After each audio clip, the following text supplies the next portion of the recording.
সুখবর সুখবর সুখবর।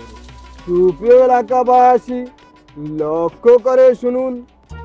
আগামীকাল দুপুর 2 সময় আর্জেন্টিনা জেতার উপলক্ষে উত্তরপাড়া মাঠে আবিল কাবিল ভাইয়ের পক্ষ থেকে বিশাল এক খাওয়ানোর ব্যবস্থা করা হয়েছে। আপনারা সবাই